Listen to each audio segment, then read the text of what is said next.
রহিম, কেমন আছো সবাই? ক্লাসটা তোমাদের মেসেঞ্জার গ্রুপে শেয়ার করে দিও।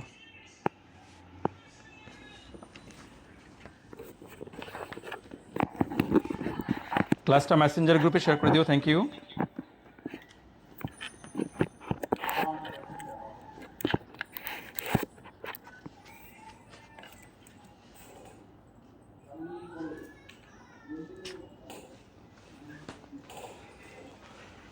ওকে, শুরু করছি আমরা।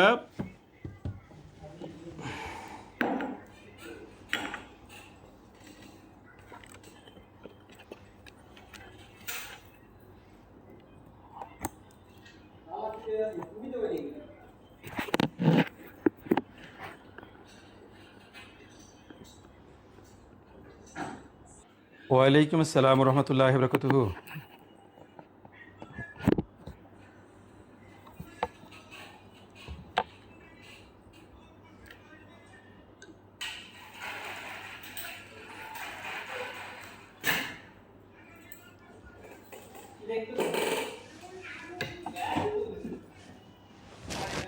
দেখাও যে বাজেট রেখার ঢাল দুটি দ্রব্যের প্রান্তিক পরিবর্তনের হার নির্দেশ করে।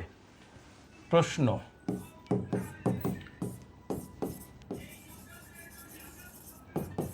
দেখাও যে বাজেট রেখার ঢাল, দেখাও যে বাজেট রেখার ঢাল, দেখাও যে বাজেট রেখার ঢাল দুইটি দ্রব্যের প্রান্তিক পরিবর্তন, দুইটি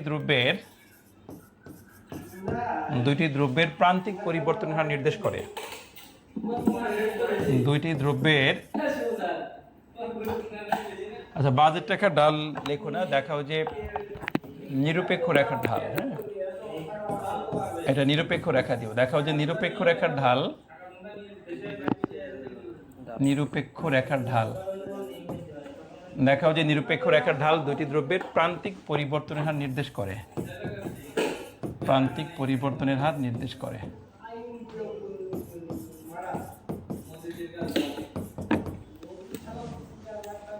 দেখাও যে নিরপেক্ষ রেখার ঢাল দুইটি দ্রব্যের প্রান্তিক পরিবর্তনের হার নির্দেশ করে। ওয়ালাইকুম আসসালাম রহমতুল্লাহি ওয়া বারাকাতুহু।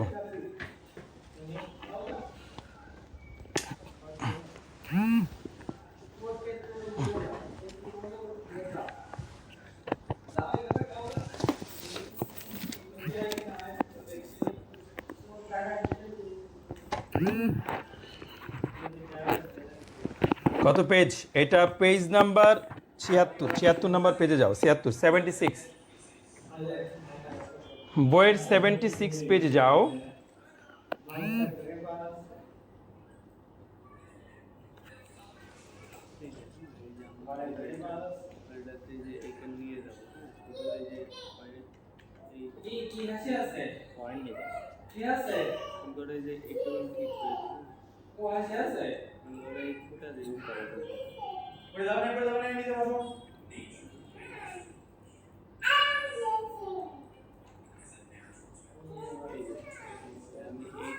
ঠিক আছে সবাই, তোমাদের যাদের কাছে বই আছে, ইসরাত জান্নাত স্যার ইনকোর্স 16 তারিখ, আলহামদুলিল্লাহ ভালো। তোমাদের যাদের কাছে বই আছে, বইয়ের 76 পেজে যাও। আমি তোমাদের ক্লিয়ার করবো অবশ্যই, আমরা তো পুরোটা অ্যান্সার এখানে লিখবো না, আমি তোমাদের বোঝাই দিচ্ছি। বইয়ের 76 পেজে যাও। গিয়েছ? 76 পেজে যাও। দেখো প্রথমে বাংলা কথাবার্তা আছে।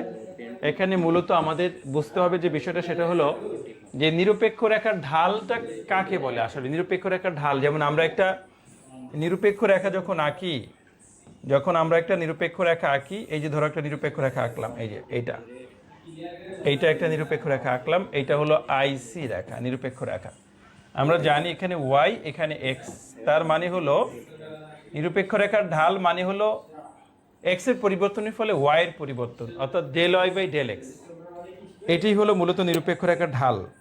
তা আমরা যখন একটা স্পর্শক অঙ্কন করি, আমরা যদি একটা স্পর্শক অঙ্কন করি, এই স্পর্শকের এখানে লক্ষ্য করা যায় যে এইখান থেকে যদি আমরা করার চেষ্টা করি, এইভাবে করে আমরা চিন্তা করতে পারি। দেখো এই বিন্দুতে এইটা হলো ডেল ওয়াই, এইটা হলো ডেল ওয়াই, এইটা হলো ডেল এক্স। ঠিক আছে? তুমি এখানে বিন্দু যেটা চাও দিতে পারো। এখানে বিন্দু তুমি এ বি সি দিতে পারো, এখানে এ, এটা বি, এটা সি বিন্দু দিতে পারো। এটা হলো টি স্পর্শক বা টি স্পর্শক। ওকে, এটা হলো ঢাল বের করা একটা সিস্টেম। যে নিরপেক্ষ রেখা আঁকলা, একটা স্পর্শক অঙ্কন করেছো। তো স্পর্শকের এখানে ঢাল অর্থাৎ ভূমি অক্ষের পরিবর্তন, এই যে ভূমি অক্ষের পরিবর্তন, লম্ব অক্ষের পরিবর্তন, অর্থাৎ লম্ব অক্ষের পরিবর্তন ভাগ ভূমি অক্ষের পরিবর্তন। তাহলে ঢালের বিষয়টা হলো মানে এই লম্ব অক্ষের পরিবর্তন ভাগ হলো ভূমি অক্ষের পরিবর্তন, সহজ কথা। এবার এইটা কি বলেছে, দুটি দ্রব্যের প্রান্তিক পরিবর্তনের হার নির্দেশ করে। দুটি দ্রব্যের কি, এক্স আর ওয়াই দ্রব্যের প্রান্তিক পরিবর্তনের হার নির্দেশ করবে। এবং এই ঢাল কি হবে, ডেফিনেটলি ঋণাত্মক হবে, মনে রাখবা।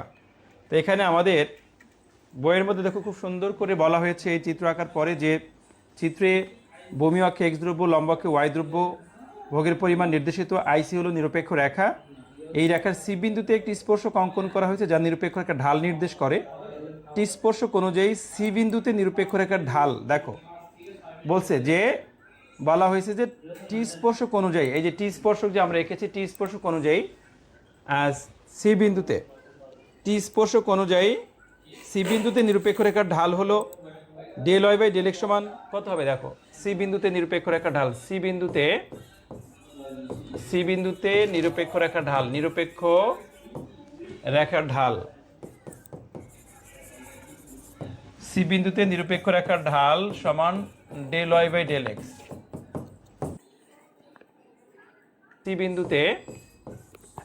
সি বিন্দুতে নিরপেক্ষ রেখার ঢাল, নিরপেক্ষ রেখার ঢাল, সি বিন্দুতে নিরপেক্ষ রেখার ঢাল সমান del y by del x.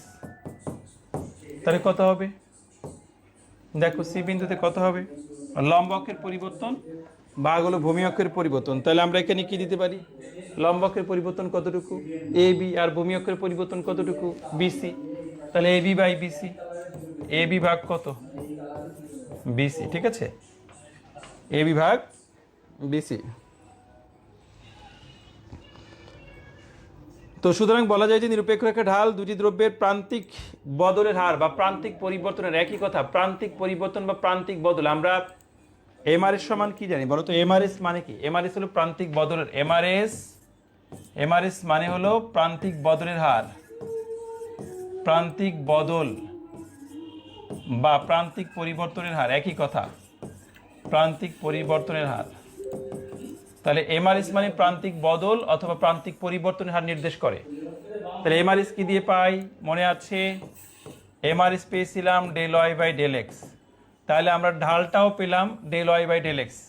তাহলে নিরপেক্ষ রেখার ঢাল নিশ্চয়ই তাহলে এমআরএস নির্দেশ করছে, অর্থাৎ দুইটি দ্রব্যের প্রান্তিক পরিবর্তনের হার নির্দেশ করে। ওকে, এখানে আমাদের একটু গাণিতিক ব্যাখ্যা আছে, দেখো বইয়ের মধ্যে খুব সুন্দর করে দেওয়া হয়েছে। এখানে ধরি ইউ সমান, দেখো উপযোগ অপেক্ষক ধরে করা আছে, ধরি ইউ সমান কত, ইউ সমান হলো এক্স ওয়াই, ইউ সমান ফাংশন অফ এক্স ওয়াই। গাণিতিক উদাহরণটা বুঝে নাও তাহলে ভালো লাগবে। ইউ সমান ফাংশন অফ এক্স ওয়াই। আমরা এখানে পরিচয় লিখবো না, যে ইউ সবাই জানো, ইউ হলো ইউটিলিটি, উপযোগ, এক্স একটা দ্রব্য, ওয়াই একটা দ্রব্য, হ্যাঁ, এইগুলো আমাদের এখানে লিখতে হবে না। ইউকে এক্স ও ওয়াইয়ের সাপেক্ষে অন্তরকরণ করলে, হ্যাঁ, এখানে অন্তর লেখা আছে, দেখবো অন্তরকরণ দেবা, ইউকে এক্স ও ওয়াইয়ের সাপেক্ষে, ইউকে এক্স ও ওয়াইয়ের সাপেক্ষে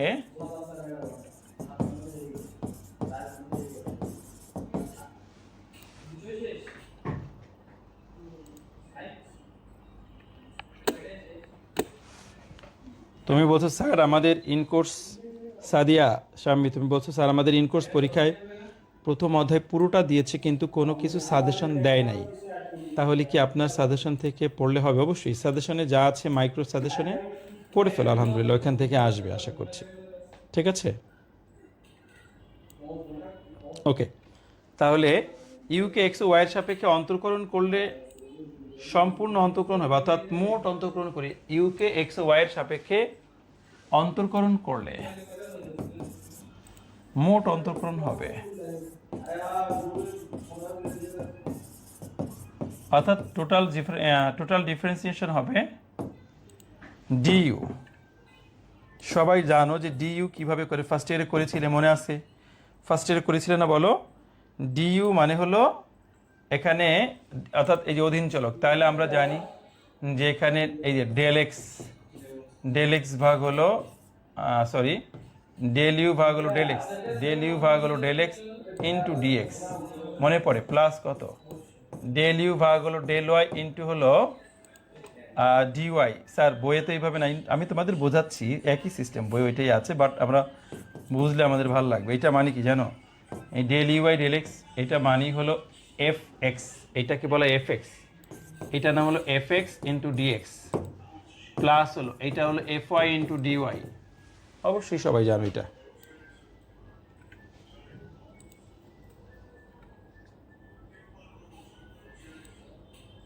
এই কোশ্চেনটা পুরোটাই বোঝাবো, একটা বিন্দু কোনো সমস্যা থাকবে না, আমি মুছি নাই, হ্যাঁ আমি মুছি নাই, আমরা ডিটেলস একদম ফার্স্ট টু লাস্ট বোঝাবো, ক্লিয়ার ওয়েট করো। তাহলে এফ এক্স এর মান কত?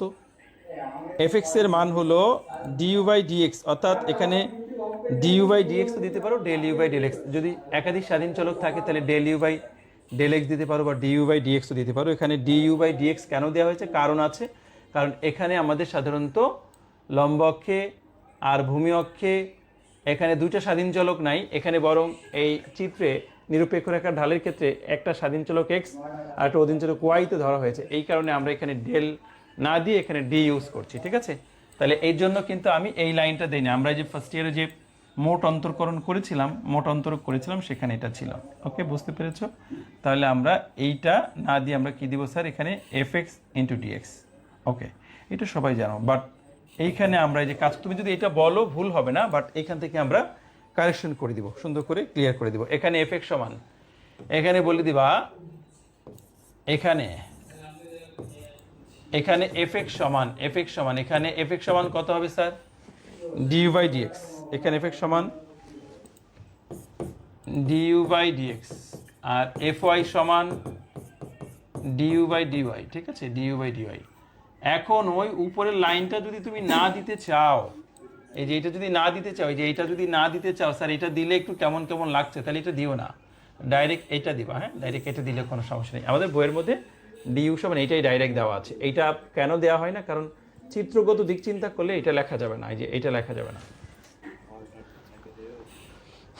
চিত্র না দিয়ে তো করা যাবে না, এখানে চিত্র দিতে হবে,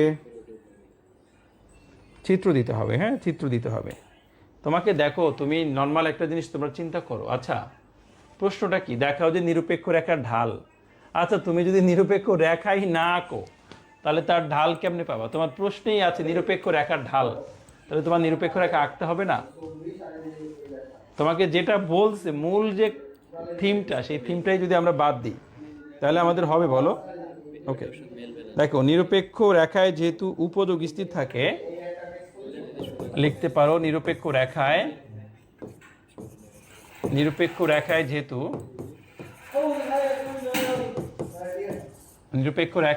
উপযোগ স্থির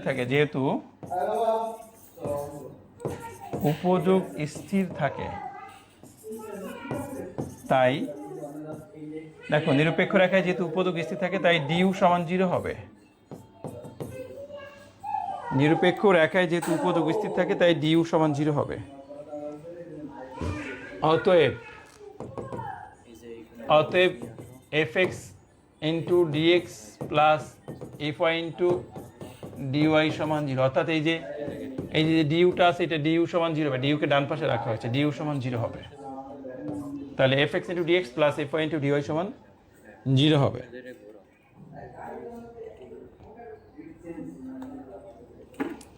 তাহলে কি লিখতে পারি, এফ এক্স ডিএক্স বাম পাশে রাখো, তাহলে এফ এক্স ইন্টু ডিএক্স সমান হলো এই পাশে গেলে minus f y into dy, বাস এফ ওয়াই ইন্টু ডিওয়াই এইটা থাকলো, ঠিক আছে। এই যেটাকে আমরা ডান পাশে শিফট করে দিলাম, এফ ওয়াই ডিওয়াইকে ডান পাশে শিফট করে দিলাম। তারপরে কি করবা স্যার, এরপরে তোমরা একটা কাজ করতে পারো, সেটা হলো যে এখান থেকে একটা আগে নিয়ে আসো, এখান থেকে তোমার এফ ওয়াইকে আগে নিয়ে আসো, তাহলে এফ ওয়াইকে যদি আগে আনো কি হবে দেখো, তাহলে ডিএক্সকে ডান পাশে নিয়ে যাও, তাহলে এফ এক্স সমান, দেখো এই যে এফ এক্স, এখানে এফ ওয়াইকে যদি আগে আনো, এই যে এফ ওয়াইকে যদি বাম পাশে নিয়ে আসো কি হবে, এইটা নিচে চলে আসবে, ভাগাকারে বসবে এফ ওয়াই, আর এর সমান এইটাকে ডিএক্স যদি ডান পাশে নিয়ে যাও ডিওয়াই বাই ডিএক্স, হ্যাঁ ডিওয়াই বাই ডিএক্স মাইনাস, তাহলে অতএব ডিওয়াই বাই ডিএক্স সমান কত, এইটা বামে আসলে প্লাস, ডান পাশে গেলে এটা মাইনাস হয়ে যাবে, সমান মাইনাস এফ এক্স ভাগ এফ ওয়াই, এফ এক্স ভাগ হলো এফ ওয়াই, বাস হয়ে গেল। এবার আমি তোমাদের ক্লিয়ার করব এই জিনিসগুলা, আর একবার না, আরও দরকার হলে দুইবার বুঝাবো, বাট 100% ক্লিয়ার করব। এইটাই হলো নিরপেক্ষ রেখার ঢাল, এই যেটা ডিওয়াই বাই ডিএক্স হলো নিরপেক্ষ রেখার ঢাল, যা ঋণাত্মক হয় কারণ নিরপেক্ষ রেখা ডান দিকে নিম্নগামী, একই সাথে এটি এমআরএস বা প্রান্তিক বদলের হার নির্দেশ করে, এই যেটা প্রান্তিক বদলের হার নির্দেশ করছে। আচ্ছা আমি ফার্স্ট থেকে লাস্ট পর্যন্ত ক্লিয়ার করবো, এই পর্যন্ত তোমাদের হয়ে গেলে ফার্স্ট থেকে লাস্ট ক্লিয়ার করবো। দেখো একদম প্রথম থেকে যাচ্ছি আমি, বাংলা কথাগুলো লিখি নাই, আমরা বাংলা কথাগুলো তো বইয়ের মধ্যে যেহেতু আছে, আমি তোমাদের বলেছি যে নিরপেক্ষ রেখার ঢাল মানে হলো নিরপেক্ষ রেখা, একটা নিরপেক্ষ রেখা যে আইসি রেখা, ঢাল মানে হলো ভূমি অক্ষের পরিবর্তনের ফলে লম্ব অক্ষের যে পরিবর্তন হয় এই দুইয়ের অনুপাতকে বলা হয় ঢাল। অর্থাৎ নিরপেক্ষ রেখার ভূমি অক্ষের পরিবর্তনের ফলে এক্স এর পরিবর্তনের ফলে ওয়াই এর যে পরিবর্তন হয় এই দুইয়ের অনুপাতকে বলা হয় ঢাল। তো ঢাল আমরা সবাই বুঝতে পেরেছি, ঢাল মানে কি, কোন রেখার ঢাল হলো ওই রেখার ভূমি অক্ষের পরিবর্তনের ফলে লম্ব অক্ষের পরিবর্তন, বিশেষ করে নিরপেক্ষ রেখার ক্ষেত্রে। ওকে, এবার আমরা নিরপেক্ষ রেখার ক্ষেত্রে ঢাল বের করলাম যে ঢাল সমান del y by del x. এবার একটা নিরপেক্ষ রেখা অঙ্কন করেছে, এটা ছাড়া কিন্তু হবে না, নিরপেক্ষ রেখা আঁকতে হবে। নিরপেক্ষ রেখা এঁকেছি আইসি, এখানে একটি স্পর্শক অঙ্কন করবো, মনে রাখবো মাঝ বিন্দু থেকে একটু নিচে, নিরপেক্ষ রেখা আঁকার পরে মাঝ বিন্দু থেকে একটু নিচে একটা স্পর্শক অঙ্কন করব। ওই স্পর্শ বিন্দু বরাবর একটা ভূমি অক্ষ, স্যার আপনি যেটুকু দিয়েছেন আমাদের এইটুকু দিতে হবে, এইটা বাধ্যতামূলক না। তুমি যদি বলো স্যার আমি এতখানিক না দিয়ে স্যার আমি এই বরাবর যদি দেই, এই যে এই বরাবর দিই স্যার, তাহলে হবে কিনা, অবশ্যই হবে। মানে মাপ দিয়ে মানে এত বড় দিতে হবে এমন কোনো কথা নেই, বাট তুমি এই বিন্দু থেকে এখানে স্পর্শ করবা, তাইলে হবে। এইটা খুব নর্মাল ইস্যু, তোমরা যদি এটাকে কঠিন মনে করো কঠিন, বাট কঠিন না, ঠিক আছে। ওকে, তাহলে আমরা করে ফেলাম, এইটা হলো লম্ব অক্ষের পরিবর্তন, ভূমি অক্ষের পরিবর্তন। কি বলেছি দেখো, সি বিন্দুতে নিরপেক্ষ রেখার ঢাল del y by del x সমান এই বিভাগ হলো বিসি। এবার দেখো ধরি, এটা প্রমাণের জন্য ধরা হয়েছে যে ধরি ইউ সমান ফাংশন অফ এক্স ওয়াই, ইউকে এক্স ও ওয়াই এর সাপেক্ষে অন্তরকরণ করলে মোট অন্তরক হবে, মোট অন্তরকরণ বা মোট অন্তরক হবে, মোট অন্তরকও দিতে পারো, হ্যাঁ মোট অন্তরক হবে বা মোট অন্তরক, এটাও দিতে পারো মোট অন্তরক। এখন মোট অন্তরক আমরা এই ফরম্যাট দিয়ে করেছিলাম, বাট এই ফরম্যাটটা এখানে অ্যাপ্লাই করা যাবে না, তাহলে আমরা এইটা এই ডেল ওয়াই বাই ডেল এক্সকে এখানে এফ এক্স দিয়ে দেখাতে হবে, del y by del x হলো এফ এক্স, হ্যাঁ এই যে তাই এখানে del y by del x না দিয়ে d u by d x দিতে হয়। তাহলে আমি এই লাইনটা তোমাদের সুবিধার জন্য দিয়েছিলাম, আমি এটা তোমাদের জন্য মুছে দিচ্ছি যাতে করে তোমরা ঝামেলায় না পড়ো, অর্থাৎ প্যাচ না লাগে, তোমাদের জন্য মুছে দিলাম। তাহলে আমরা ডিইউ সমান কত দিব, যে এইটা দিব, তাহলে ডিইউ সমান এই যে এইটা, এই লাইন থেকে দেবো, এই লাইন দেওয়া দরকার নেই। তাহলে ডিইউ সমান যেটা বইতে আছে, ডিইউ সমান f x into dx plus f y into dy, ঠিক আছে, এফ ওয়াই ইন্টু ডিওয়াই, বাস এইটা হলো ডিইউ। ডিইউ মানে কি, ইউ এর মোট অন্তরক, ইউ এর মোট অন্তরক, ডিইউ হলো ইউ এর মোট অন্তরক, তাহলে f x into dx plus f y into dy. F x মানে কি, এফ এক্স মানে হলো ডিইউ বাই ডিএক্স, আর এফ ওয়াই মানে কি ডিইউ বাই ডিওয়াই, বাস। তাহলে নিরপেক্ষ রেখায় যেহেতু উপযোগ স্থির থাকে, আমরা সবাই জানি একটা নিরপেক্ষ রেখার প্রত্যেকটা বিন্দুতে উপযোগ স্থির, তাহলে কি হবে, তাই ডিইউ সমান 0 হবে, অর্থাৎ এখানে ডিইউ 0 হবে। তাহলে f x into dx plus f y into dy সমান 0, অর্থাৎ এই যে অবস্থা এইটাকে ডান পাশে দেওয়া হয়েছে সমান 0, একই কথা, বামে থাকলেও যা ডান পাশে থাকলেও তাই, সমান 0।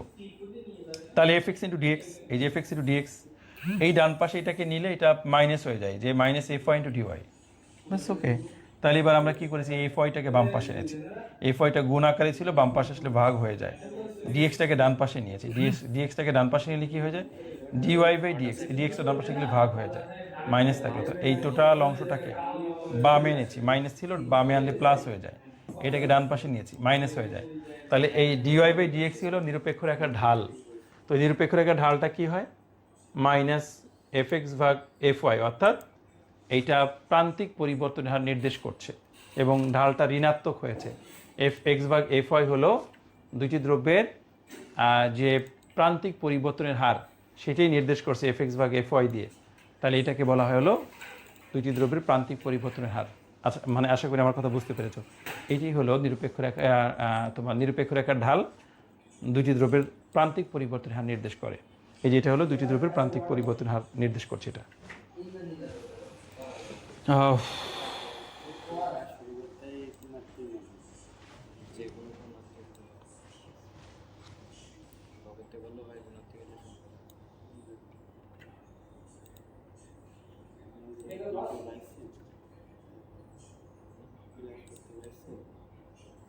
ঠিক আছে, নিরপেক্ষ রেখার ঢাল প্রান্তিক প্রান্তিক পরিবর্তন মানে কি? দেখো নিরপেক্ষ রেখার ঢালটা কি, এটা তো প্রথমেই তোমাদের ফার্স্ট বলেছি, খেয়াল করো আমাকে। এটা নিরপেক্ষ রেখার ঢাল মানে del y by del x. প্রান্তিক পরিবর্তন মানে কি? প্রান্তিক পরিবর্তন মানে হলো এমআরএস। তো প্রান্তিক পরিবর্তন মানে সবাই জানো, গত ক্লাসে করেছিল। প্রান্তিক পরিবর্তন হলো এমআরএস, প্রান্তিক পরিবর্তন, মার্জিনাল রেট অফ সাবস্টিটিউশন, প্রান্তিক পরিবর্তনের হার বা প্রান্তিক বদলের হার।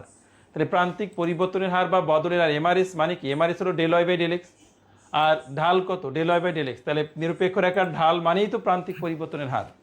তো নিরপেক্ষ রেখার ঢাল মানেই প্রান্তিক পরিবর্তনের হার, সেটা চিত্রের সাহায্যে আমরা এখানে দেখাইছি যে ঢাল এটা প্রান্তিক পরিবর্তনের হার, এবং এইটা এইভাবে করে আমাদের প্রমাণ করে দেখাতে হবে যে হ্যাঁ ঢালটা ঋণাত্মক হয়, এবং এইটা হলো এইটুকু হলো প্রান্তিক পরিবর্তনের, এফ এক্স ভাগ এফ ওয়াই হলো প্রান্তিক পরিবর্তনের হার নির্দেশ করে। এফ এক্স ভাগ হলো এফ ওয়াই, এটা দুইটা দ্রব্যের প্রান্তিক পরিবর্তনের হার নির্দেশ করে এফ এক্স ভাগ এফ ওয়াই দিয়ে। ঠিক আছে, ওকে। মাইনাস কেন দেওয়া হয়েছে?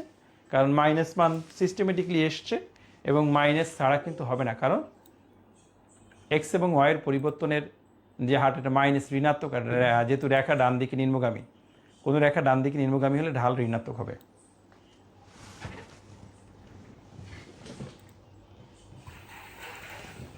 সমস্ত থিওরি বই থেকে পড়তে হবে, এবং তোমাদের বারবার স্পষ্ট করে বলা হচ্ছে যে তুমি আরও একাধিক বই রাখো, সমস্যা নাই, বাট আমার বইটা তোমাকে মাস্ট রাখতে হবে, কারণ এই বই থেকে তুমি থিওরি পড়ে যে মজা পাবা।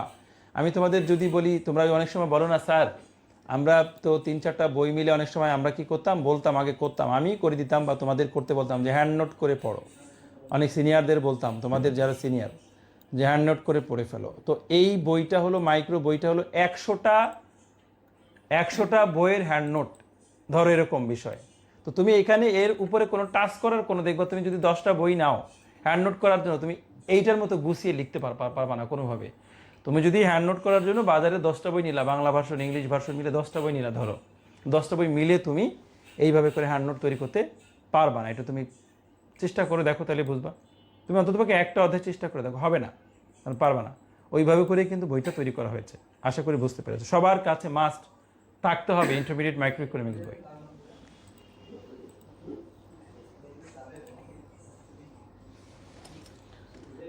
ওকে, তাহলে আমরা এরপরে চলে যাব বাজেট রেখায় চলে যাব। বাজেট রেখা আমরা গত ক্লাসে নিরপেক্ষ রেখা দিয়ে শুরু করেছিলাম, আজকে বাজেট রেখা এবং ভোক্তার ভারসাম্য এগুলো নিয়ে কাজ করব। বাজেট রেখায় যাও।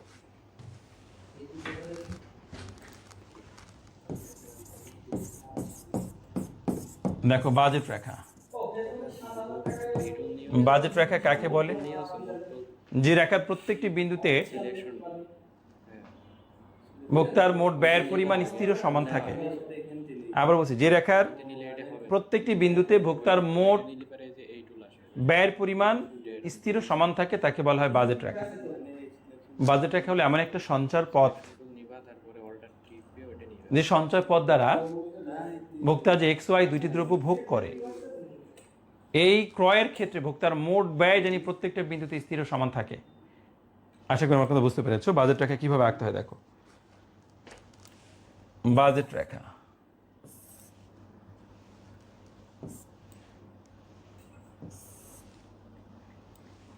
এটা হলো এবি, এটা হলো ওয়াই এক্স। আমরা বলি ওয়াই এর ব্যয় বলি, এক্স এর ব্যয় বলি, ওয়াই এক্স দিয়েও হবে। তোমাদের জন্য বাসায় কাজ থাকবে, এখানে একটু কাজ থাকবে, সেটা হলো বইয়ের 79 পেজে একটু চলে যাবা, কারণ প্রত্যেকটা কোশ্চেন যদি আমি হাত দিয়ে তোমাদের দেখাতে চাই বা বোর্ডে দেখাতে চাই, এরকম একটা অধ্যায় শেষ হতে 20-25টা করে ক্লাস লাগবে। সেটা কি আর আমরা এত ক্লাস পাবো? সম্ভব হবে না। তো আমি তোমাদের কিছু যেটা খুব ইম্পর্টেন্ট না দেখালেই নয়, সেগুলো আমি বোর্ডে তোমাদের খুব সুন্দর করে দেখাবো। আর কিছু হলো তোমাদের বাসায় পড়তে বলবো, বাসায় পড়ে ফেলতে হবে। একজন অর্থনীতি শিক্ষার্থী হিসেবে এই বিষয়গুলো তোমার জানা অবশ্যই বাঞ্ছনীয়। ওকে, যেমন দ্রব্যের প্রকৃতি, প্রান্তিক বদলের হার, নিরপেক্ষ রেখার আকৃতি। এই যে 1.29, দয়া করে সবাই খুব সুন্দর করে এই বিষয়টা জানতে হবে, পড়তে হবে। দ্রব্যের প্রকৃতি, প্রান্তিক বদলের হার এবং নিরপেক্ষ রেখার আকৃতি। হ্যাঁ, খুব গুরুত্বপূর্ণ একটা বিষয়। যদি পরীক্ষাতে কম আসে বা আসে না এরকম, বাট কম আসলেও তোমাদের সময় তো আসতে পারে, কিন্তু পড়তে হবে। নিরপেক্ষ রেখার আকৃতি কেমন হবে তা নির্ভর করে দুটি দ্রব্যের প্রকৃতি ও তাদের প্রান্তিক বদলের হারের উপর। এখানে 4টা ধরন আছে, দেখো। ক্রমহ্রাসমান প্রান্তিক বদলের হার, ক্রমবর্ধমান প্রান্তিক বদলের হার, স্থির প্রান্তিক বদলের হার, শূন্য প্রান্তিক বদলের হার। আমি শুধু একটা জিনিস বোঝাই দিই তোমাদের, দেখো এখানে প্রান্তিক বদলের হার ক্রমবর্ধমান কখন হয় তুমি দেখো, এই যে খেয়াল করে দেখো, এক্সের 1 একক বাড়ানোর জন্য খেয়াল করে এখানে কি আছে, এটা ক্রমহ্রাসমান প্রান্তিক, এটা প্রথমটা আছে ক্রমহ্রাসমান প্রান্তিক বদলের হার। তাহলে দেখো এক্সের 1 একক পাওয়ার জন্য ওয়াইটা প্রথমে বেশি হারে ছাড়ছ, এই ছাড়ার হার প্রথমে 5 ছিল, তারপরে কত 2, তারপরে 1, অর্থাৎ ত্যাগের হার ক্রমান্বয়ে কমে গেছে। তাহলে অতিরিক্ত 1 একক এক্স পাওয়ার জন্য ওয়াই ত্যাগের হার ক্রমান্বয়ে কমে গেছে। তাহলে এটাকে হলো ক্রমহ্রাসমান বলা হয়। এই যে এমআরএস ক্রমহ্রাসমান হয়েছে এখানে দেখো 1:5, 1:1, এগুলা খুব সুন্দর করে ফেলতে হবে। যে 1:5 কেন, এই যে 1:10 সমান হলো, এখানে এইটা দেওয়া হয়নি, বাট এটা 2:5 এখানে খুব সুন্দর করে এখানে লিখতে হবে। ঠিক আছে, এইগুলো আমাদের পরিবর্তন। এখানে পরিবর্তন হলো কতটুকু হয়েছে আমাকে খেয়াল করো, দেখো এখানে 2 থেকে 1 বিয়োগ করলে কত হয়, দেখো 2 থেকে 1 বিয়োগ করলে 1, খেয়াল করো 2 থেকে 1 বিয়োগ করলে 1, আর 10 থেকে 5 বিয়োগ করলে কত 5, এই জন্য 1:5। ঠিক আছে, এখানে দেখো 4 থেকে 2 বিয়োগ করলে কত হবে 2, 4 থেকে 2 বিয়োগ করলে 2, 5 থেকে 3 গেলে কত 2, 2:2। এখানে দেখো 7 থেকে 4 বিয়োগ করলে কত 3, আর 3 থেকে 2 বিয়োগ করলে 1, তাহলে 3:1, এইভাবে করে করতে হয়। ঠিক আছে, ওকে, থ্যাংক ইউ, নিশ্চয়ই আমার কথা বুঝতে পেরেছো। এইভাবে করে এইগুলা পড়ে ফেলতে হবে। 1.29, তারপরে দেখো ক্রমহ্রাসমান রেখা কেমন হয়, এই যে এরকম করে, এই যে ক্রমহ্রাসমান রেখা সবাই জানো ক্রমহ্রাসমান রেখা এরকম হয়। তারপরেরটা হলো ক্রমবর্ধমান। ক্রমবর্ধমানের ক্ষেত্রে বুঝতে পারছো যে এই যে দেখো, যে ক্রমবর্ধমান হলে এখানে এইটা 1 থেকে এইটা দেখো যে ক্রমবর্ধমানের ছাড়া হয়েছে, মানে তোমার আগেরটা ছিল অনেক বেশি হারে ত্যাগ করছো, এখানে আস্তে আস্তে ত্যাগের হারটা আরও কি বাড়ছে। প্রথমে ত্যাগের হার কম ছিল, দেখো 1 ত্যাগ করছো, তারপরে 2 ত্যাগ করছো, তারপরে 3 ত্যাগ করছো। দেখো এক্সের অতিরিক্ত একক পাওয়ার জন্য ওয়াইটা প্রথমে 7 থেকে 6 মানে 1 ত্যাগ করছো, তারপরে 6 থেকে 4 2 ত্যাগ করছো, 4 থেকে 1 3 ত্যাগ করছো। তার মানে বেশি হারে প্রথমে ত্যাগ করে না, প্রথমে কম হারে ত্যাগ করছো, তারপরে বেশি হারে ত্যাগ করছো। মানে ত্যাগের হার যদি বাড়ে তাহলে সেটা ক্রমবর্ধমান। বাস, এটা ক্রমবর্ধমান রেখা, দেখো কত সুন্দর করে, এটা ক্রমবর্ধমান রেখা সবাই জানো। তারপরে ব্যাখ্যা আছে, সবাই পারবা। স্থির হলে কি হবে, দেখো স্থির হলে বুঝতেই পারছো, সমান এটা যদি 1 হয় এইটাও 1 হবে, যে 1 থেকে 2-এ গেলে এখানে 4 থেকে 3-এ সমান সমান হারে বাড়বে। এইগুলা অবশ্যই প্লিজ বাসায় একটু পড়ে ফেলতে হবে। এইগুলা less important question, but miss দেওয়া যাবে না স্যার, একটু পড়ে ফেলতে হবে। কারণ এই প্রত্যেকটা যদি আমি বোর্ডে দেখাতে চাই, আমার এই অধ্যায়, একটা অধ্যায় 20টা ক্লাস লাগবে না, 20-25টা। সেটা কি আমরা সম্ভব হবে? হবে না।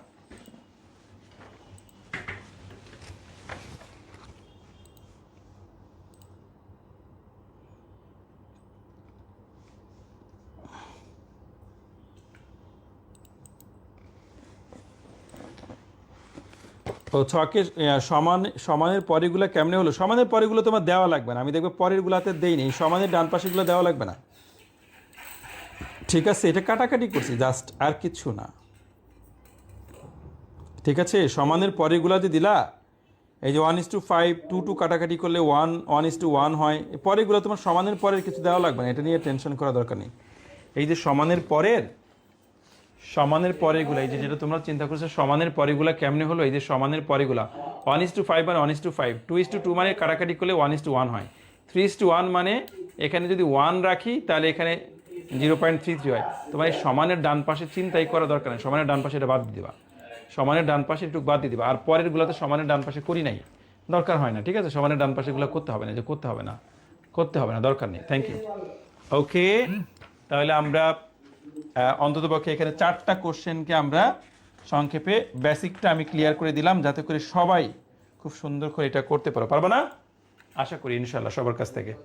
তাহলে আমরা বাজেট রেখায় গেলাম। বাজেট রেখা কাকে বলে বলেছি, তারপরে হলো বাজেট রেখা আঁকবো, আমরা একটা বাজেট রেখা আঁকবো, তারপরে সেটা চিত্রে ব্যাখ্যা করবো। দেখো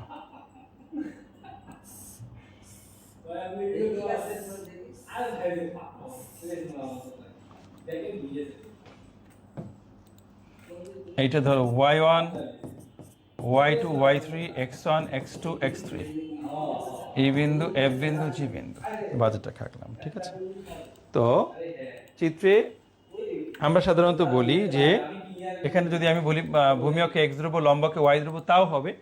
আবার অনেক সময় যদি আরেকটু মানে ক্লিয়ার করে বলি যে ভূমি অক্ষে এক্স এর বাইরে, লম্ব অক্ষে ওয়াই এর বাইরে, তাও ভুল হবে না। তো চিত্রে ভূমি অক্ষে এক্স, লম্ব অক্ষে ওয়াই কে নির্দেশ করা হয়েছে, ওয়াই ধ্রুবকে নির্দেশ করা হয়েছে, বা তাদের ব্যয়কে নির্দেশ করা হয়েছে বললেও ভুল হবে না। চিত্রে এক্স দ্রব্য ভোগের ব্যয় অর্থাৎ ও এক্স ওয়ান, যখন এক্স এর ব্যয় যখন ও এক্স ওয়ান, তখন ওয়াই এর ব্যয় হলো ও ওয়াই ওয়ান, যা এই বিন্দু দ্বারা দেখানো হয়েছে। আর এখানে তোমার এই বিন্দুতে মোট ব্যয়, যে কোনো একটা ব্যয় ধরো 10 20 30 যা হোক, এখানে মোট ব্যয় ধরো 10, এখানে এক্স এর ব্যয় যতটুকু বাড়বে ওয়াই এর ব্যয় ঠিক ততটুকু কমবে। এই জন্য এই রেখাগুলো সাধারণত এই গ্যাপগুলো সমান হলে বেস্ট, যে এক্স এর ব্যয় যতটুকু বাড়ে ওয়াই এর ব্যয় ঠিক ততটুকু কমে, আবার এক্স এর ব্যয় যতটুকু বাড়ে ওয়াই এর ব্যয় ঠিক ততটুকু কমে। তাহলে এখানে আমরা বলতে পারি চিত্রে ভূমি অক্ষে এক্স এর ব্যয়, লম্ব অক্ষে ওয়াই এর ব্যয়কে নির্দেশ করা হয়েছে। এক্স এর ব্যয় যখন ওয়াই ওয়ান, তখন ওয়াই এর ব্যয় ওয়াই ওয়ান, এই বিন্দু দ্বারা দেখানো হয়েছে। এই বিন্দুতে একটা নির্দিষ্ট পরিমাণ ব্যয় নির্দেশিত হয়। এমত অবস্থায় এক্স এর ব্যয় বৃদ্ধি পেয়ে যথাক্রমে এক্স টু এক্স থ্রি হলে ওয়াই এর ব্যয় হ্রাস পেয়ে যথাক্রমে ওয়াই টু ওয়াই থ্রি হয়, যা এফ ও জি বিন্দু দ্বারা দেখানো হয়েছে। এক্স ও ওয়াই এর ব্যয়ের সংমিশ্রণ সূচক ই এফ জি বিন্দুগুলো যোগ করে যে এবি রেখা অঙ্কন করা হয়েছে সেটি হলো বাজেট রেখা। ওকে,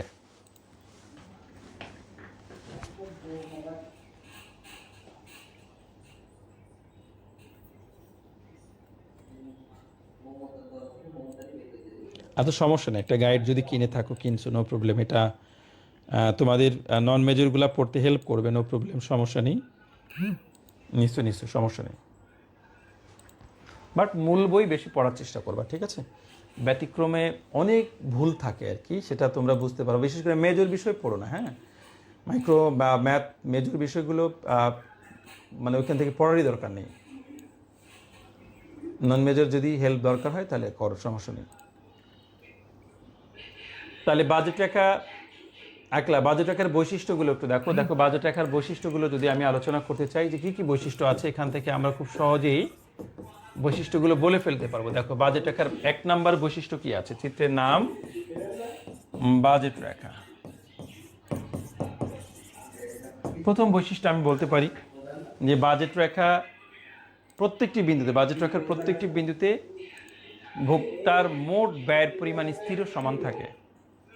2 নম্বর আমরা বলতে পারি বৈশিষ্ট্যের মধ্যে 2-এ যে বাজেট রেখার ভূমি অক্ষে এক্স এর ব্যয়, লম্ব অক্ষে ওয়াই এর ব্যয়কে নির্দেশিত হয় বা নির্দেশ করা হয়। 3 নম্বর বলতে পারো যে বাজেট রেখা ভূমি এবং লম্ব অক্ষকে স্পর্শ করে। বাজেট রেখা কি ভূমি এবং লম্ব অক্ষকে স্পর্শ করে। ওকে, তাহলে বুঝতে পেরেছো, বাজেট রেখা ভূমি এবং লম্ব অক্ষকে স্পর্শ করে। 4 নম্বরে যাও। 4 নম্বরে হলো বাজেট রেখা ডান দিকে নিম্নগামী এবং সরল রৈখিক হয়। দেখো বাজেট রেখা কিন্তু ডান দিকে নিম্নগামী এবং সরল রৈখিক। 5 নম্বর বলতে পারো বাজেট রেখার প্রত্যেকটা বিন্দুতে ঢাল স্থির থাকে, কারণ বাজেট রেখার প্রত্যেকটি বিন্দুতে স্পর্শক অঙ্কন করলে তাদের ঢাল সমান হবে, স্থির হবে, এই জন্য ঢাল প্রত্যেকটি বিন্দুতে ঢাল স্থির। 6 নম্বরে বলতে পারো বাজেট রেখার প্রত্যেকটি বিন্দুতে স্থিতিস্থাপকতা ভিন্ন ভিন্ন হয়, ঠিক আছে? 7 নম্বরে বলতে পারো বাজেট রেখার ঢাল দুইটি দ্রব্যের দামের অনুপাত নির্দেশ করে। এই বাজেট রেখার ঢাল কি করে? দুটি দ্রব্যের দামের অনুপাত নির্দেশ করে। বাস, ওকে। এই বাজেট রেখার ঢাল, তারপরে হলো তোমার নিরপেক্ষ রেখার ঢাল, এই দুইটা থেকে যে কোনো একটা কোশ্চেন আসতেই পারে, ঠিক আছে? আমরা বাজেট রেখার ঢালও দেখাবো, যে দুইটা দ্রব্যের দামের অনুপাতে সমান হয়, প্রমাণ করে দেখাবো। তো বৈশিষ্ট্যগুলো এভাবে করে খুব সুন্দর করে জেনে ফেললাম। বৈশিষ্ট্য, বাজেট রেখার বৈশিষ্ট্য পরীক্ষাতে কম আসে বা খুব কম, দেখবা যে 10 বছরে একবার, বাট পড়তে হবে, মিস দেওয়া যাবে না, হ্যাঁ।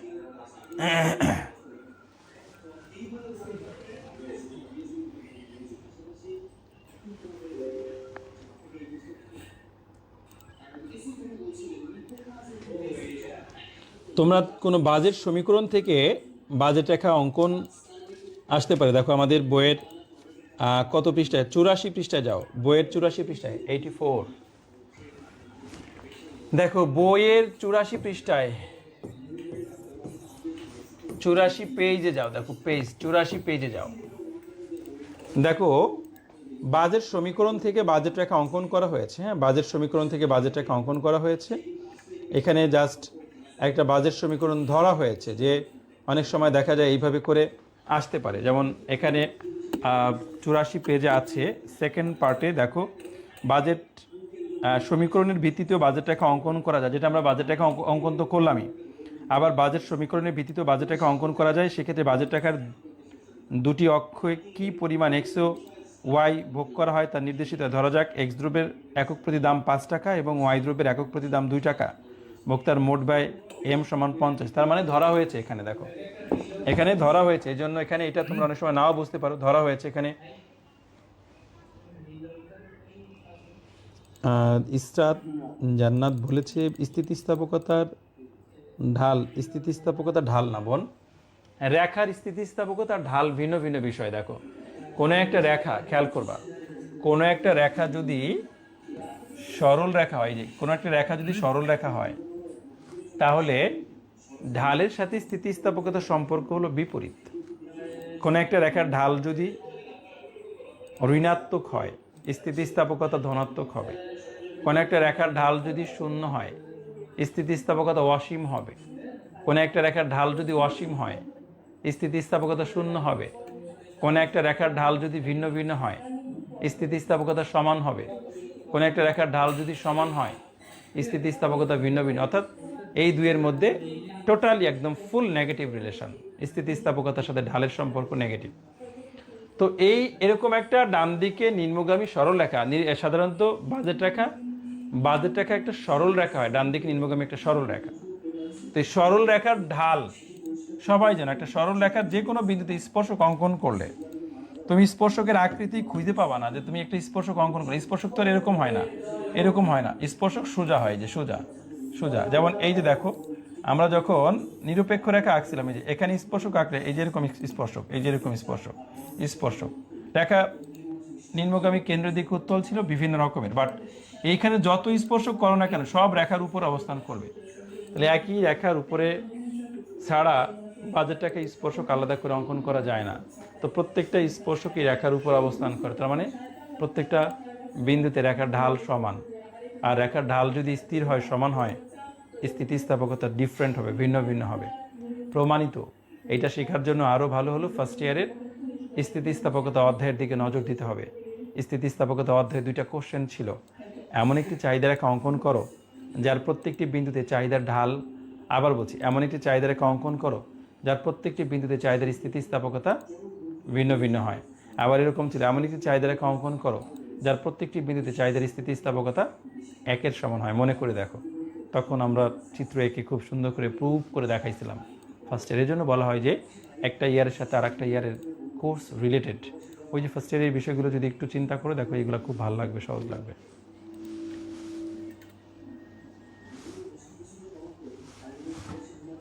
ওকে, তাহলে আমরা কি ধরেছি এখানে? এক্স এর দাম 5, ওয়াইয়ের দাম কত? দেখো এখানে বইয়ের মধ্যে ধরা হয়েছে দুইটা দ্রব্য, এক্স এর একক প্রতি দাম 5 টাকা, ওয়াইয়ের দাম 2 টাকা। এক্স এর একক প্রতি দাম হলো 5 টাকা, আর পি ওয়াইয়ের দাম হলো 2 টাকা। আর মোট ব্যয় কত আছে? মোট ব্যয় হলো এম, মোট বাজেট বা ব্যয় বি কত আছে? এইটা আছে হলো 50। তাহলে কি হবে দেখো, সূত্র হলো বাজেট সমীকরণের সূত্র আছে, বাজেট সমীকরণ হলো px into x, px into হলো x plus py into y সমান এম। এটা হলো বাজেট সমীকরণের সূত্র। তাহলে পিএক্স কত আছে? 5 ইন্টু এক্স প্লাস কত? পিওয়াই হলো 2 ওয়াই সমান কত? এম হলো 50। এইটা হলো বাজেট সমীকরণ। এখন তুমি এই যে বাজেট সমীকরণ পেয়েছো, এই বাজেট সমীকরণে তুমি কাজ করবা এক্স আর ওয়াই, এই যে দুইটা উপাদান, তুমি এক্স ইকুয়াল 0 ধরবা, একবার এক্স ইকুয়াল বিভিন্ন মান ধরবা এখান থেকে, এই যে এখান থেকে এক্স এর মান ধরলে ওয়াই এর মান এমনিতেই পেয়ে যাবা। এখানে আমি 3টা মান আমাদের ধরা হয়েছে। দেখো এক্স ইকুয়াল যদি এক্স ইকুয়াল 0 ধরবা একবার, এক্স ইকুয়াল 0, এক্স ইকুয়াল 0 হলে তাহলে দেখো কত হয়, 5 ইন্টু 0, 5 ইন্টু 0 প্লাস 2y সমান 50, তাহলে এটা 0 হয়ে যায়, 2y সমান 50, তাহলে y সমান 50 ভাগ 2 সমান 25, এই একটা পেলা। তাহলে x ইকুয়াল 0 হলে y সমান কত পাইছো, 25।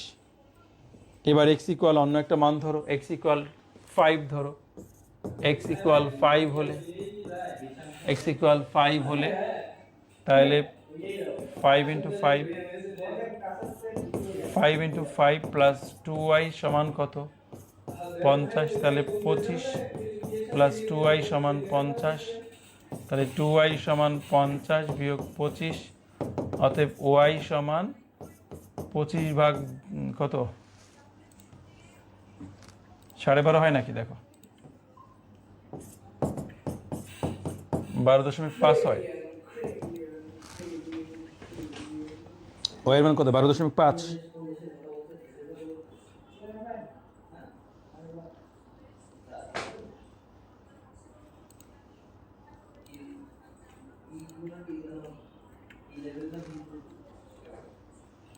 তারপরে দেখো এখানে আছে x ইকুয়াল 10, 10 ধরো, x ইকুয়াল 10 হলে, x ইকুয়াল এটা 5 কিন্তু y x ইকুয়াল 10 হলে তাহলে 10 ইন্টু 5 ইন্টু 10 না, 5x ছিল, 5 ইন্টু 10, 10 প্লাস 2y সমান 50, 2y সমান 50 বিয়োগ 50 সমান 0, অতএব y সমান 0, 2 দিয়ে ভাগ করলেও 0, 0 যদি 2 দিয়ে ভাগ করো 0ই হবে, ঠিক আছে, 0 2 দিয়ে ভাগ করলে 0ই হয়, y সমান 0।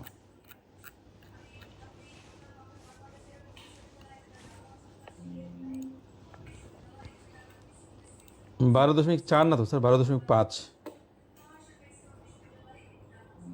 সাজেশন বানাচ্ছি, হ্যাঁ সাজেশন বানাচ্ছি,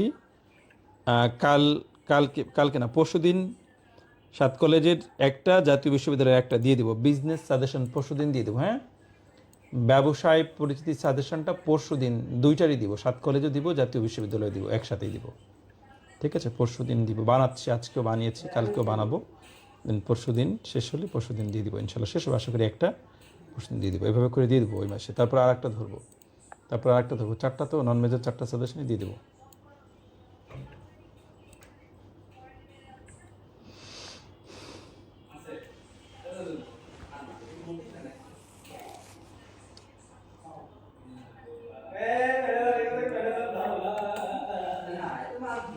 এইটা আমরা একটা টেবিলের সাহায্যে, আমাদের এখানে জায়গা নেই, আমরা টেবিলের সাহায্যে দেখাতে পারি, ঠিক আছে, এটা টেবিলের সাহায্যে যা পেলাম আমরা এগুলো টেবিলের সাহায্যে দেখাতে পারি, টেবিলের সাহায্যে দেখাও, এই যে যা যা পেলাম এইগুলো টেবিলের সাহায্যে দেখালে তুমি কি কি লিখবা, দেখো এখানে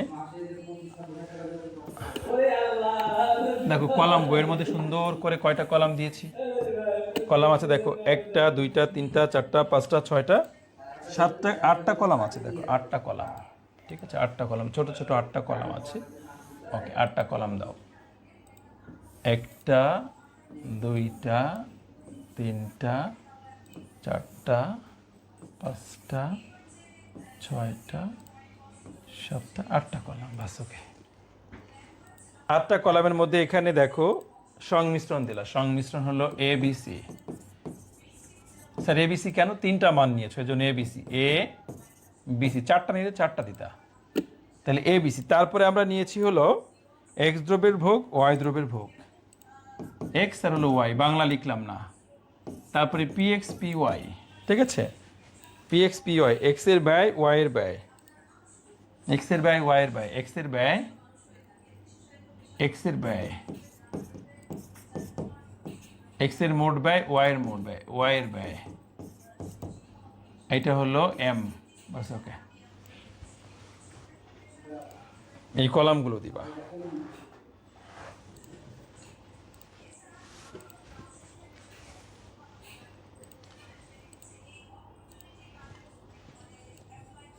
তাহলে এক্স দ্রব্যের ভোগ কত কত ধরেছিল, এক্স দ্রব্যের ভোগ দেখো ধরেছো, এক্স দ্রব্যের ভোগ ধরেছো হলো x0 5 আর হলো 10, তাহলে এক্স দ্রব্যের ভোগ 0, দেখো এক্স দ্রব্যের ভোগ ধরেছো, আমরা এখানে মুখস্থ করতে চাই না সিস্টেম। দেখো 0, 5 আর হলো 10, তাহলে 0, 5 আর 10। ওয়াই দ্রব্যের ভোগ কত পেয়েছো? ওয়াই দ্রব্য কত পেয়েছো? 25, 12.5 শূন্য, তাহলে 25, 12.50। পিএক্স এর দাম, পিএক্স এলো এক্স এর দাম কত আছে? এক্স এর দাম 5, 5 ধরেছিল না? 5, 5, 5। ওয়াই হলো 2, 2, 2। তারপরে এক্স এর ব্যয় দেখো। তো তোমরা তো সবাই বোঝো তুমি কত একক এক্স ভোগ করেছো আর কত টাকা করে ভোগ করেছো, সেটা দিয়ে এক্স এর ব্যয় বের করতে হবে। এটা তো সবাই বোঝো যে আমি এখানে দেখো একটু এটা ডিফারেন্ট, অন্য কালার দিয়ে লিখি। এই যে আমি 0 একক এক্স দ্রব্য ভোগ করেছি, 0 একক, এবং আমি যদি 0 একক দ্রব্য এক্স দ্রব্য ভোগ করি 5 টাকা করে, তাহলে 5 গুণ 0 সমান কত হবে? 0। এক্স এর ব্যয় এখানে 0। এক্স এর ব্যয় কত হবে স্যার? 0। বোঝো এটা? এই যে আমি 5 একক এক্স, আমি এখানে মানে 0 একক এক্স দ্রব্য ভোগ করেছি, মানে একটু এক্স দ্রব্য ভোগ করি নাই। এক্স দ্রব্যের দাম 5 টাকা হোক আর 5,000 টাকা হোক, আমি তো এক এককে ভোগ করি না, এর জন্য মোট ব্যয় 0। 5 টাকা করে বি সংমিশ্রণে আমি 5 টাকা করে 5 টাকা করে 5 একক ভোগ করেছি। যে 5 টাকা করে 5 একক ভোগ করলে 5 5 25। আমি যদি 5 টাকা করে, দাম তো স্থির, 5 টাকা করে যদি আমি 10 একক ভোগ করি, 5 10 = 50। একইভাবে ওয়াই এর ক্ষেত্রে চিন্তা করো, ওয়াই 25 একক তুমি ওয়াই ভোগ করেছো, 2 টাকা করে দাম হলে 50 টাকা। এখানে 12.5 একক ভোগ করেছো, 2 টাকা করে হলে 25 টাকা। এখানে 0 একক, 1 একক ভোগ করো নাই, 2 টাকা করে হলে 0 টাকা। মোট ব্যয় চিন্তা করো, মোট ব্যয় 50 আর 0 যোগ করলে কত? 50। 25 25 যোগ করলে কত? 50। 50 আর 0 যোগ করলে কত? 50। মোট ব্যয় স্থির পেয়েছো? প্রত্যেকটা সংমিশ্রণে দেখো, এই যে এ বি সি প্রত্যেকটা সংমিশ্রণে মোট ব্যয়ের কোনো পরিবর্তন হয় না, মোট ব্যয় স্থিরই আছে। মোট ব্যয় কি কোনো পরিবর্তন হয়েছে? মোট ব্যয় একদম স্পষ্ট করে বললাম দেখো। তাহলে যখন তুমি এক্স 0 একক ভোগ করেছো, এক্স এর দাম ছিল 5 টাকা করে, 5 গুণ 0 সমান 0, এক্স এর ব্যয় 0। যখন তুমি এক্স 5 একক ভোগ করেছো, 5 টাকা করে একক, 5 টাকা করে 5 5 25 টাকা। যখন 10 একক ভোগ করেছো, 5 টাকা করে 5 10 50 টাকা। বাস, এক্স এর ব্যয়গুলো পেয়েছো। ওয়াই কত?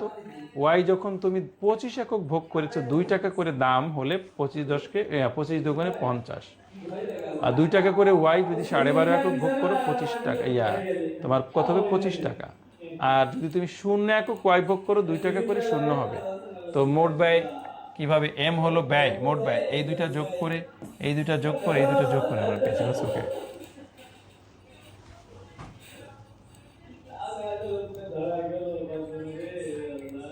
ঠিক আছে। এবার আমরা কি করব? এখান থেকে আমরা বাজেট রেখা অঙ্কন করব। দেখো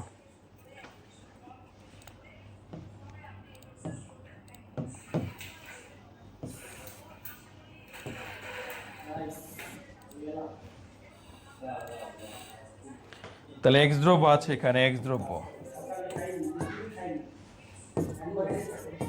ওয়াই দ্রব্য।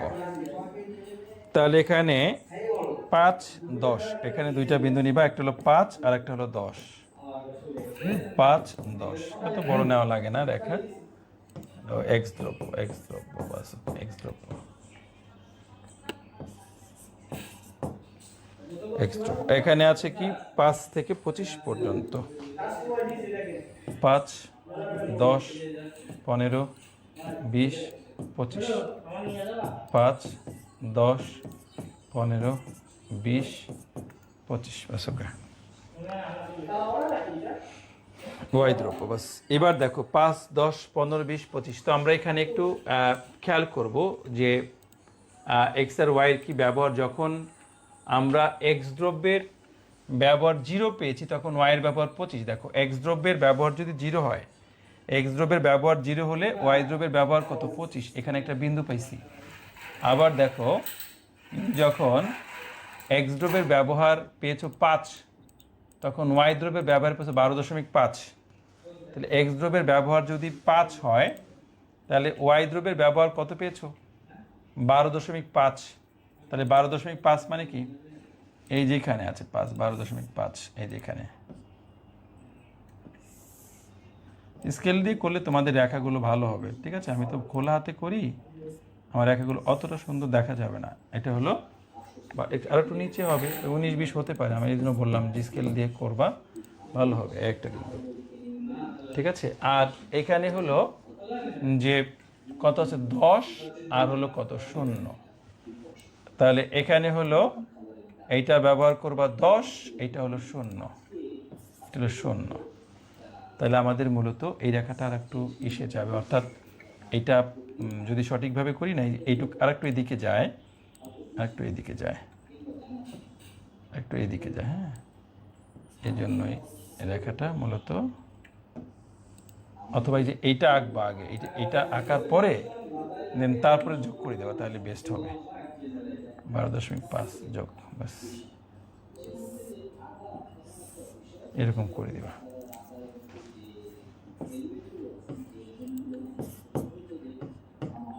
ঠিক আছে, স্কেল দিয়ে করলে রেখা ভালো হবে এই বিন্দু।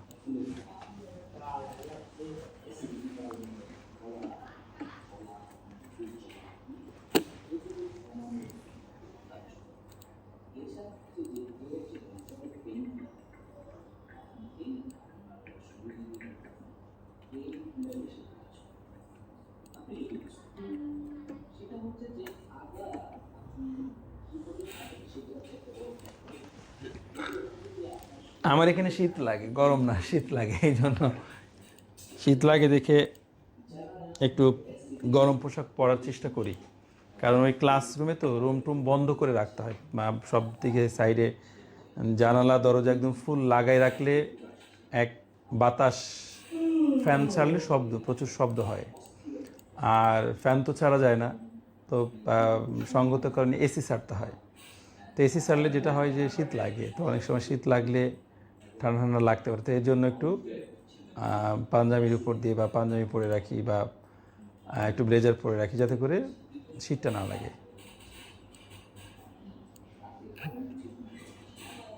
এসি একদম মানে বেশিতেই দেওয়া, 25 বা 26-এ দিই, তারপর অনেক ঠান্ডা হয়ে যায় আর কি।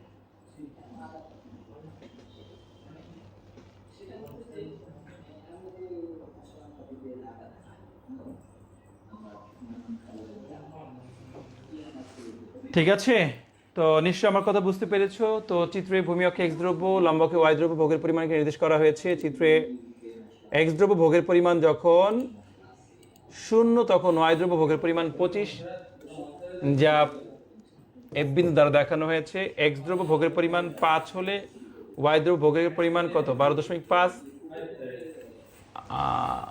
এই যেটা ওয়াই দ্রব্য ভোগের পরিমাণ 12.5, যা এই বিন্দু দ্বারা দেখানো হয়েছে। এক্স দ্রব্য ভোগের পরিমাণ 0 হলে ওয়াই দ্রব্য ভোগের পরিমাণ 0 হলে এক্স দ্রব্য ভোগের পরিমাণ 10, যা জি বিন্দু দ্বারা দেখানো হচ্ছে। আবার একটু বলছি, এক্স দ্রব্য ভোগের পরিমাণ 0 হলে ওয়াই দ্রব্য ভোগের পরিমাণ 25, বা ওয়াই দ্রব্য ভোগের পরিমাণ 25 হলে ওয়াই দ্রব্য ভোগের এক্স দ্রব্য ভোগের পরিমাণ 0, যা এফ বিন্দু দ্বারা দেখানো হয়েছে। ওয়াই দ্রব্য ভোগের পরিমাণ 12.5 হলে এক্স দ্রব্য ভোগের পরিমাণ 5, যা এই বিন্দু দ্বারা দেখানো হয়েছে। ওয়াই দ্রব্য ভোগের পরিমাণ 0 হলে এক্স দ্রব্য ভোগের পরিমাণ 10, যা জি বিন্দু দ্বারা দেখানো হয়েছে। ই এফ জি বিন্দুগুলো যোগ করে যে রেখা অঙ্কন করা হয়েছে সেটি হলো বাজেট রেখা। বাস, ওকে, যে কোনোভাবে বর্ণনা দিতে পারবা। তো নিশ্চয়ই আমার কথা বুঝতে পেরেছো, এভাবে করে চিত্রের বর্ণনা দিতে হবে।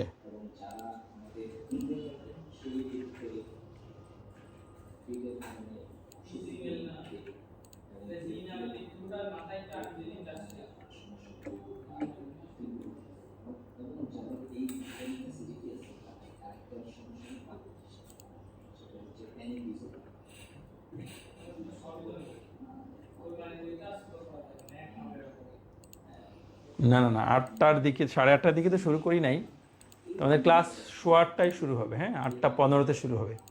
ওই 1-2 মিনিট দেখা যায়, পাবলিক পেজে একটা ক্লাসে ছিলাম, ওইখান থেকে বের হয়ে আবার ক্লাসে ডাউনলোড করলাম, তো পাবলিক পেজে থাকলে 2-1 মিনিট দেরি হতে পারে। যাই হোক, এর আগের ক্লাসটা পাবলিক পেজে নিয়েছিলাম, ব্যাসের ক্লাসে পাবলিক পেজে নিয়েছিলাম, মাঝে মাঝে একটু পাবলিক পেজে নিতে হয়। আচ্ছা, তোমাদের পড়া দিই, তাহলে কিছু পড়া দিই। তোমরা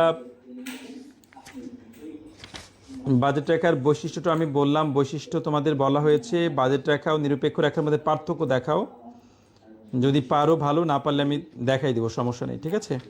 ওকে। বাজেট রেখা নিরপেক্ষ রেখার মধ্যে পার্থক্য করে ফেলবা, পারবা, ঠিক আছে? না পারলে আমাকে বলবা আগামী ক্লাসে। আচ্ছা, বাজেট রেখার স্থানান্তর আমি দেখাবো নি, এটা তোমাদের এখানে অনেক সুন্দর একটা বিষয় আছে, বাজেট রেখার স্থানান্তর দেখাবো ইনশাল্লাহ।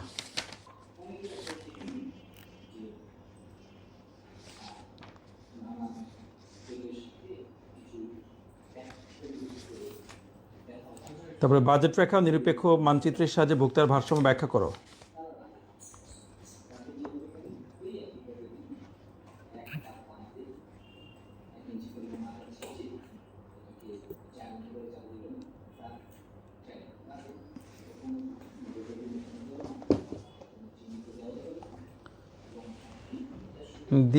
দীপক, চিত্রের বর্ণনা যদি তুমি নিজে করতে পারো, নিজে করলেও ভুল হবে না, সমস্যা নেই, তুমি যদি সঠিকভাবে করতে পারো। আর যদি মনে হয় যে তুমি বইয়ের থেকে পড়বা, বইয়ের সবচেয়ে সুন্দরভাবে বইয়ে উপস্থাপন করা আছে চিত্রের বর্ণনা, বইয়ের থেকে করাটা সব থেকে বেস্ট হবে সবার জন্য। হ্যাঁ, ওকে।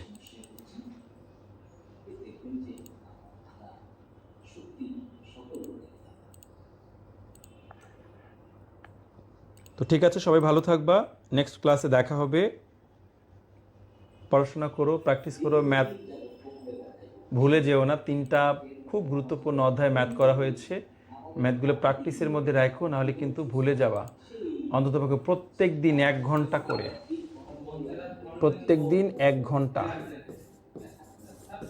ম্যাথের জন্য, ম্যাথ প্র্যাকটিসের জন্য বরাদ্দ রাখবা। ম্যাথ তোমার পড়ার যে শিডিউল, এই শিডিউলের মধ্যে প্রত্যেক দিন অন্ততপক্ষে 1টা ঘন্টা ম্যাথ প্র্যাকটিসের জন্য রাখবা। আমরা যে অধ্যায়গুলো শেষ করে এসেছি এইগুলো প্রত্যেক দিন একদম রেগুলার 1 ঘন্টা করে ম্যাথ প্র্যাকটিসে রাখতে হবে, নাহলে কিন্তু সমস্যায় ভুগবা। থ্যাংক ইউ, ভালো থাকবে, আল্লাহ হাফিজ, আসসালামু আলাইকুম।